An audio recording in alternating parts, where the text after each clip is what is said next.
comment cela a fonctionné. Vous ne pouvez pas dire, si vous attaquez un pays, nous prenons le pétrole. Même avec votre meilleure volonté, vous ne pouvez persuader personne avec ça.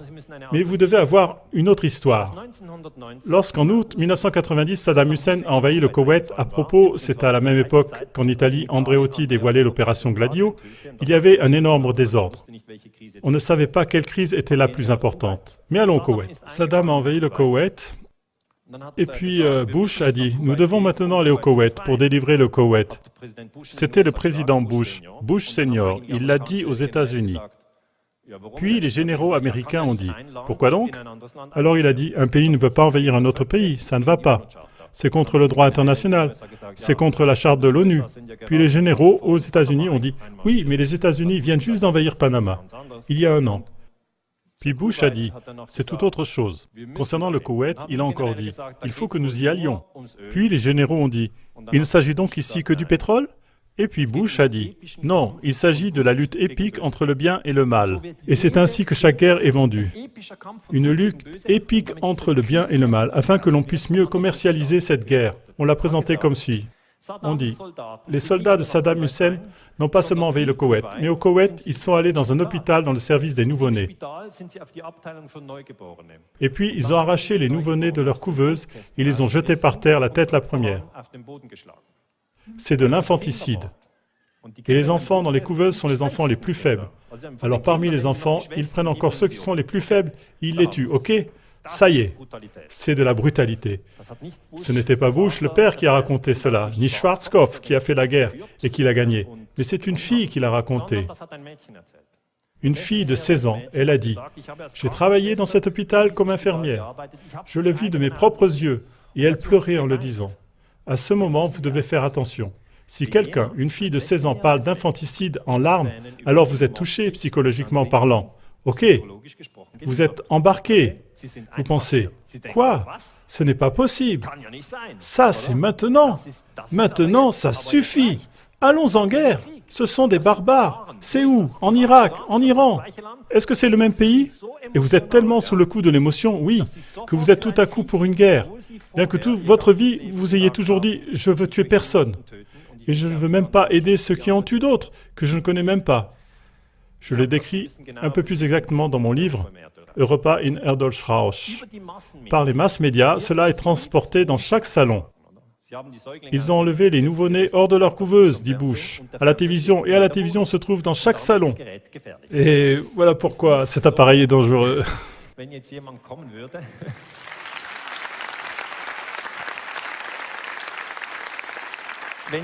C'est comme si quelqu'un venait chez vous à la maison et barbouillait le mur de ketchup dans un beau salon suisse.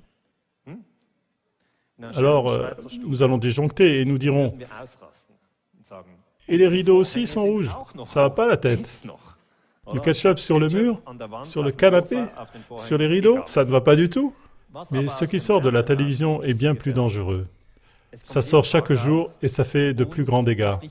Seulement, nous avons complètement perdu les proportions.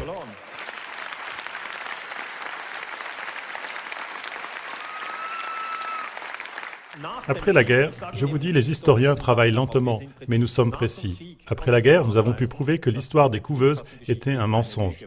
C'est pourquoi ça s'appelle le mensonge des couveuses.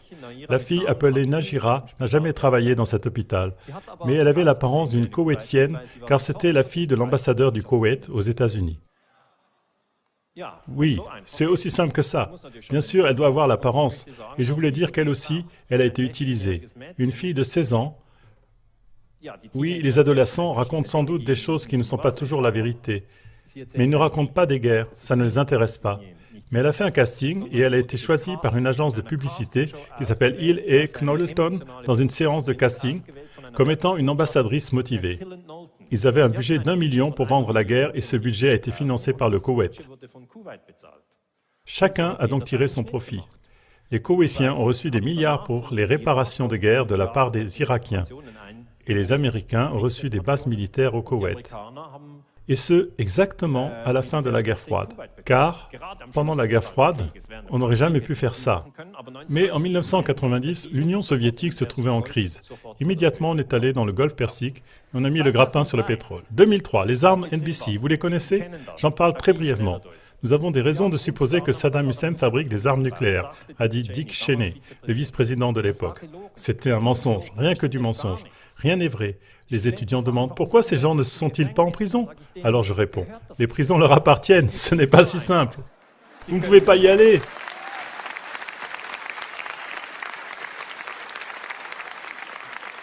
Vous ne pouvez pas y aller en disant « Oui, la guerre d'Irak est une guerre d'agression, ça transgresse la charte des Nations Unies, c'est le droit international, et la guerre est fondée sur des mensonges. Les armes, NBC, et c'est pourquoi vous devez aller en prison. Vous ne pouvez pas faire ça, ça ne va pas.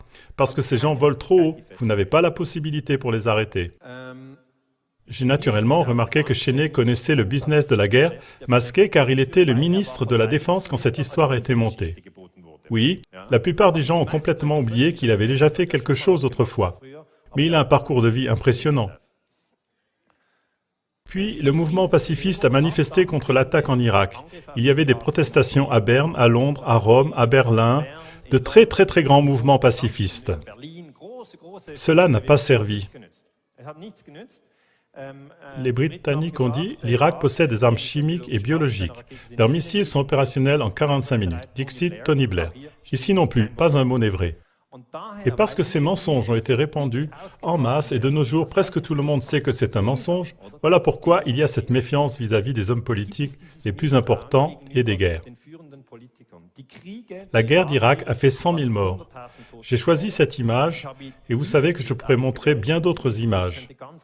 Je regarde ces images à la maison et je ne voudrais pas vous causer de tort moral. C'est la seule raison pour laquelle je montre des images inoffensives. Mais le reste, avec des enfants amputés et des crânes fracassés, etc., ça aussi c'est la guerre. Quand vous vous investissez contre la guerre, vous avez toujours raison. Vous n'avez pas besoin de comprendre les détails. Vous êtes déjà du bon côté.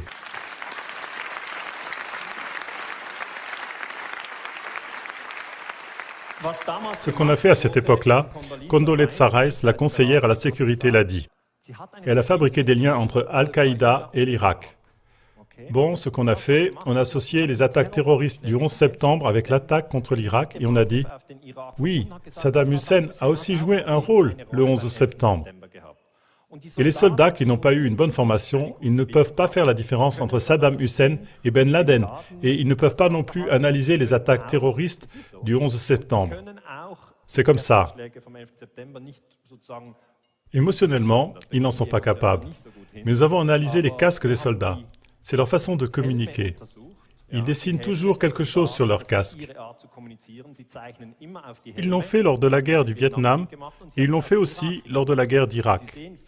Et vous voyez, beaucoup de soldats ont dessiné le Pentagone et les tours jumelles sur leur propre casque dans la guerre d'Irak. Et dans une enquête de 2006, 85% des soldats US en Irak ont dit que leur mission principale pour faire la guerre dans ce pays, c'est qu'ils veulent punir Saddam pour son rôle lors du 11 septembre. Et ça, mesdames et messieurs, ça vous montre dans quel bourbier nous sommes. Saddam Hussein n'avait pas joué de rôle dans les attaques terroristes du 11 septembre. Il ne fait pas partie des musulmans radicaux. Et les attaques terroristes du 11 septembre sont encore un nouveau domaine de recherche. Je peux y revenir, mais je voudrais dire que c'est encore mon domaine de recherche le plus difficile. Je fais des recherches concernant le 11 septembre, mais je ne peux pas vous dire ce qui s'est passé. Je sais que beaucoup de gens ici se sont déjà fait leur opinion sur ce qui s'est passé. Je me trouve sous une très grande pression pour rejoindre l'un ou l'autre groupe. Et je dis toujours, il y a 3 histoires. C'était Ben Laden, il a surpris les États-Unis, 3000 morts, c'est l'histoire officielle. Deuxième histoire, c'est Ben Laden. Mais Bush et Cheney sont criminels. Ils ont vu venir les attaques et les ont intentionnellement permises. 3000 morts, guerre pour les ressources naturelles, restriction du droit civique. Troisième histoire. C'était Ben Laden. Non, ce n'était pas lui à la troisième histoire. Les vidéos faites sur lui sont falsifiées. Les services secrets et les unités spéciales, les gens que j'analyse toujours, ce sont eux qui ont exécuté les attaques terroristes. Ils ont attaqué le peuple afin de proclamer la guerre contre le terrorisme. Ces 3 histoires sont là. Oui, je ne peux pas vous les dévoiler. Je les appelle surprises. Lihop et Mihop. Et j'argumenterai en disant qu'il faut toujours laisser le débat ouvert. Mais vous allez découvrir que si vous discutez sur le 11 septembre avec vos voisins, ça peut conduire aux querelles. Et ce n'est pas bon. En principe, cela devrait conduire à un examen plus approfondi de la politique internationale. Je peux seulement vous dire de quoi nous discutons dans la recherche. Ce sont les tours jumelles, un avion fonce là-dedans, et un avion fonce dans l'autre tour, et les tours s'écroulent. Pour la plupart des gens, c'est ça, le 11 septembre. À l'arrière-plan, c'est le World Trade Center numéro 7 qui s'est aussi écroulé le 11 septembre, mais aucun avion ne l'a touché. Ce qui veut dire que pour le moment, c'est pour moi la tâche de recherche la plus difficile. 2 avions, 3 tours, et ce n'est pas un détail, mais nous les historiens, nous devons le résoudre. Nous devons réussir à établir pourquoi ce 3e bâtiment s'est écroulé, même si aucun avion n'a foncé dessus. C'est le 3e bâtiment. Il s'écroule très rapidement.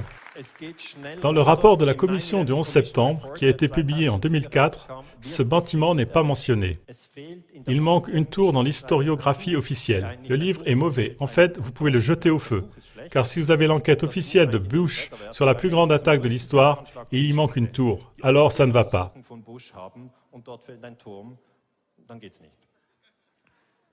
À l'époque, j'ai travaillé au centre de recherche pour la sécurité de l'université à Zurich et j'ai visité les chantiers. Ils m'ont dit que le WTC-7 a probablement été dynamité. Et j'ai dit, non, il n'y avait pas d'explosion ce 11 septembre. Alors ils ont dit, si, voyez ici, vous devez regarder les coins, ils s'écroulent en chute libre. Excusez-moi, je reviens en arrière et je fais des va-et-vient. Ce n'était pas comme ça. Mais ce sont des moments décisifs sur lesquels la recherche va encore longtemps se casser la tête. Ou une explosion, ou le feu. Ça, c'est une autre histoire. Le gouvernement américain a présenté un rapport en 2008 où l'Institut national des normes et de la technologie des États-Unis a déclaré que c'est le feu qui avait causé l'effondrement du bâtiment. Et là, chacun doit décider librement. Je ne peux pas l'assumer. Vous ne pouvez pas vous imaginer la pression énorme qui est exercée sur la recherche. Pour comparaison, le Prim Tower à Zurich est le bâtiment le plus haut de la Suisse avec ses 126 mètres de haut. La tour numéro 7 du World Trade Center avait 170 mètres de haut.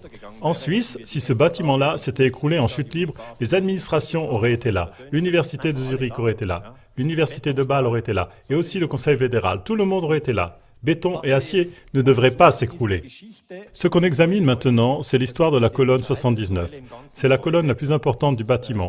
Le WTC-7 avait 81 colonnes d'acier, des colonnes très fortes, des colonnes d'acier comme ça.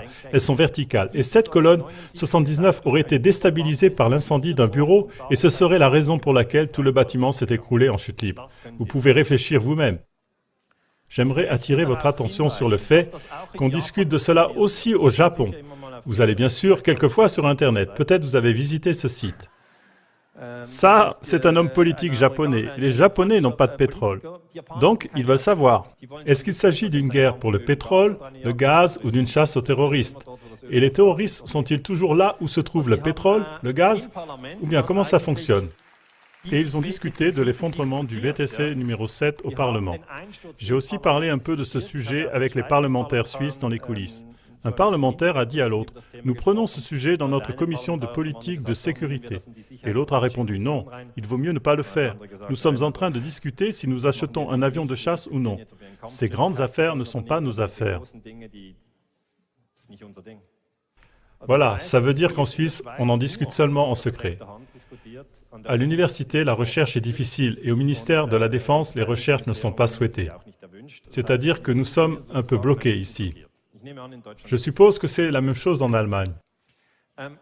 Ce que nous avons, c'est que j'ai passé en revue les chaînes de télévision pour voir comment et quand on a rapporté cet effondrement du WTC numéro 7. Et donc, j'ai remarqué que les gens en savent très peu. En fait, vous en savez beaucoup plus. Mais je veux dire que la plupart des gens ne savent pas du tout que ce bâtiment s'est écroulé. Et la raison est qu'on ne l'a pas montré à la télévision.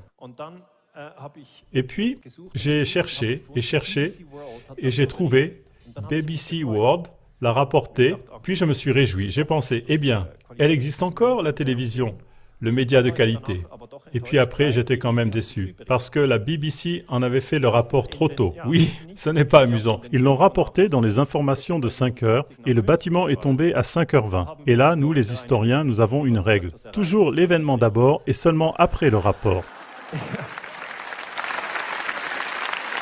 Vous riez, oui. En fait, c'est quelque part un peu ridicule et quelque part, c'est profondément triste.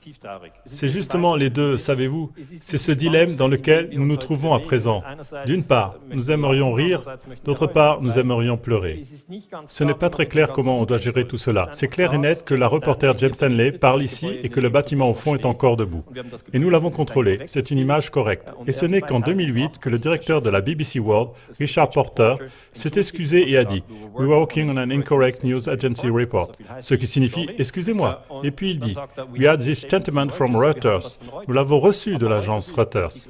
Mais Reuters est la plus grande agence du monde. Donc ça ne s'améliore pas, ça s'empire. Et ce que nous avons à présent, c'est que les Américains sillonnent une région avec un camion sur lequel est écrit « Did you know a third tower fell on 9/11 ?» Ce qui veut dire « Saviez-vous qu'une troisième tour s'est écroulée le 11 septembre ?» Et en bas, c'est écrit « Building 7 not hit by a plane collapse in free fall ». Ainsi, le bâtiment 7 s'est écroulé. Voilà, vous avez alors les Américains qui le regardent. Ceci, c'est maintenant à San Diego 2013. Et cela aussi, c'est une situation grave, parce que les gens ne le savent pas du tout. Et tout d'un coup, une personne fait demi-tour, et comment pourrait-on alors gérer cette personne? Et c'est ça que nous avons à présent. Nous avons tous beaucoup d'informations assimilées. Et moi aussi, je le fais. Je le trouve des fois très fatigant. Mais il n'y a pas d'alternative. Je crois qu'on doit passer par là. C'est un moment de désillusion. Je veux dire, où on n'est plus trompé. Mais à mon avis, cette détromperie est nécessaire. Les optimistes sont en route ici-bas, ils distribuent leurs traités. J'aimerais bien savoir ce qu'Edward Snowden dirait à propos du 11 septembre, parce que la NSA possède certainement des données concernant le 11 septembre, et nous n'avons pas encore reçu ces données. Peut-être nous les recevrons un jour. Entre-temps, cette dispute concernant le WTC numéro 7 continuera. Mais ce qu'on peut déjà en ce moment observer, c'est que les scientifiques, de même que les journalistes qui remettent cette guerre contre le terrorisme en cause, sont eux-mêmes diffamés comme terroristes et théoriciens de conspiration. Cela veut dire qu'ils risquent beaucoup s'ils communiquent de cette manière. Ce qu'à présent je fais depuis de nombreuses années. Et je vous le dis par ma propre expérience, vous avez toujours de nouvelles personnes qui disent « Tu es un cinglé ». Un théoricien de la conspiration.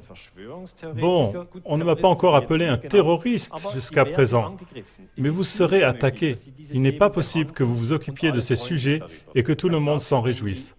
Vous ne pouvez pas vous attendre à cela. Reporters sans frontières disent que les journalistes d'investigation et leurs informateurs, même des États comme les États-Unis et la Grande-Bretagne, les mettent maintenant dans la catégorie des terroristes. En tant que scientifique, j'ai besoin de journalistes qui font des investigations, et ça veut dire que s'ils ne peuvent plus faire leur travail, c'est sûr, nous n'aurons pas ces données.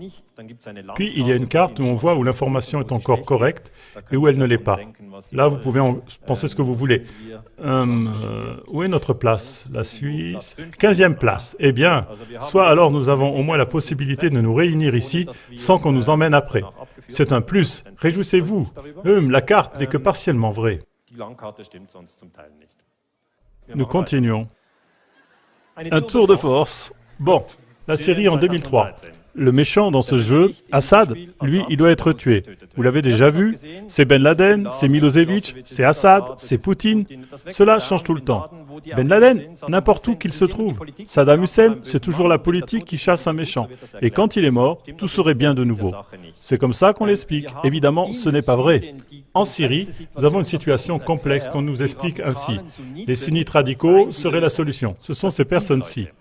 Et ce sont exactement les mêmes personnes dont nous avons dit pour le 11 septembre qu'ils sont d'Al-Qaïda. La plupart des gens auraient été très confus si on n'avait pas du tout simplement changé les termes et si on avait dit « c'est l'armée syrienne libre ». Ok. Cela veut dire, l'information de guerre fonctionne de la manière suivante. Quand la même unité est votre amie pendant une année et l'année suivante elle est votre ennemi, alors vous devez la renommer. Ok? Et maintenant, il ne s'appelle plus Al-Qaïda, mais il s'appelle l'armée syrienne libre. Et ils se battent contre Assad et sont évidemment soutenus par l'Arabie Saoudite, qui sont aussi des sunnites, et de l'autre côté, le Koweït, qui lui aussi soutient des sunnites. Et puis bien sûr, vous avez l'Iran et la Russie qui veulent garder Assad au pouvoir. Maintenant, ensuite, nous avions entendu l'histoire qu'il y a eu des enfants morts et qu'il y a eu des armes chimiques. Et à ce propos, Carla Del Ponte a dit « Nous avons des témoignages de médecins, de réfugiés dans les pays voisins et de personnels d'hôpitaux qui disent qu'on a employé des armes chimiques. Pas du côté du gouvernement, mais du côté de l'opposition. Ça veut dire, voici le gouvernement et voilà l'opposition. Évidemment, si on veut intervenir et bombarder Assad, il faut avoir une preuve qu'il emploie ces armes chimiques contre les enfants. Ok. Ensuite, c'est rentré dans les médias. C'était la grande catastrophe. Del Ponte soupçonne les rebelles. Les rebelles syriens auraient employé du gaz toxique. Les rebelles peuvent avoir employé du gaz neurotoxique. Del Ponte, des Nations Unies, dit qu'il y a des preuves que les rebelles syriens utilisaient le gaz sarin. Mais au fait, les rebelles sont ceux qui sont soutenus par les États-Unis et par la Grande-Bretagne. Ici, ça ne va pas du tout. Ici, le paysage médiatique s'est vraiment dirigé dans la mauvaise direction. Franco Cavalli disait « En Syrie, le seul cas affirmé de gaz toxique a été assigné aux djihadistes. Il semble qu'ils auraient reçu ce gaz toxique de l'Arabie Saoudite. Ce n'est pas tout à fait clair. Puis l'ONU a dit « Bon, alors nous ferons une analyse de ce gaz toxique. » Et ils sont entrés dans le pays le 19 août 2013. Le problème, c'est que nous avons tellement de conduites masquées de guerre que nous arrivons à peine à suivre. Ceci est maintenant la conduite masquée de guerre de l'an dernier. Et eux, ils sont entrés dans le pays le 19 août pour analyser l'attentat d'Alep en mars 2013. S'ils l'avaient analysé en toute quiétude, nous aurions probablement eu le bilan suivant. C'était les djihadistes. Et là, ça aurait dévoilé que les Américains, les Anglais et les Saoudiens étaient dans le mauvais camp. Et qu'est-ce qui se passe après? Vous avez un nouvel attentat. Le 21 août, 2 jours après l'arrivée de l'ONU, un nouvel attentat. Plus de morts. Et voyez, c'est ça la guerre masquée. Des images comme celle-ci, la mort, des enfants tués par des armes chimiques. On a toujours cette impression que nous devrions à nouveau faire la guerre pour sauver les enfants. Et précisément ça, c'est faux. Mais ça fonctionne parce que les informations ultérieures sont les suivantes. Obama va-t-il envahir la Syrie? L'Occident ne doute guère de la culpabilité d'Assad. Obama et Cameron menacent Assad. Merkel aussi soupçonne Assad derrière les attaques de gaz toxique.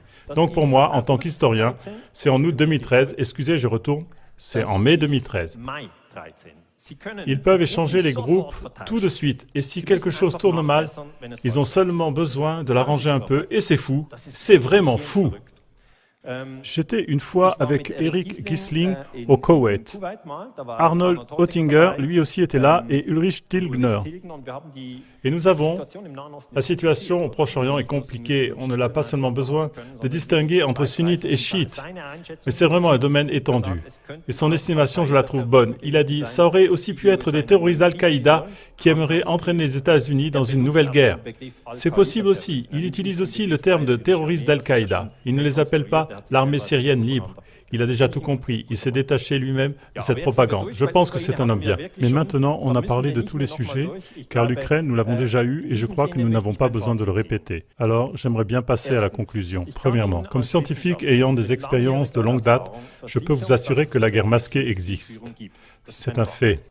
Demain, ce sera pareil, et après-demain aussi. C'est la première chose. Deuxièmement, la guerre masquée est difficile à élucider et elle gêne énormément le mouvement pour la paix.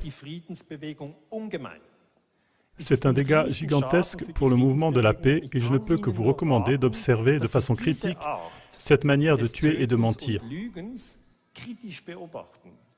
Troisièmement, et ce sera la dernière chose que j'aimerais vous communiquer, j'aimerais vous recommander expressément de comprendre que cela n'est qu'une minorité absolue.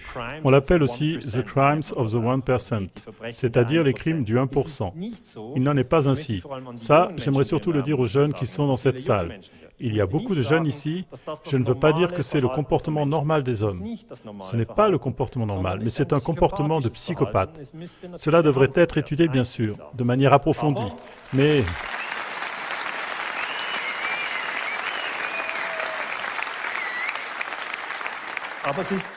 Pour la recherche, c'est très difficile de traiter le sujet, parce que très souvent, nous n'avons pas du tout le droit de dire que ça existe.